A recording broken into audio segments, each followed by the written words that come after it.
Hey, what's up guys? Today's video I'm going to show you how to fix SIM card no service problem. So if you're not being able to see any service when you have inserted your SIM card, what you have to do is you're going to have to power off your device and you're going to have to simply take out the SIM card and insert it again. And after you, let's say, start your device, see if the services shows or not. If it's still not showing, then head over to your settings. Now in here, you're going to have to simply tap on airplane mode or directly go from this menu, expand it, and turn on your airplane mode for a couple of seconds and turn it back off. And see if it fixes anything. The next thing you could try is come back onto the home page of your settings. You will see a search button.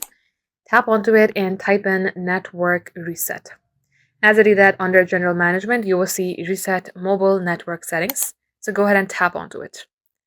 And then you will see this reset mobile network settings. Open it and go ahead and reset settings. After you have done that, you restart your device, launch it again, and you will definitely see some service. Thank you for watching.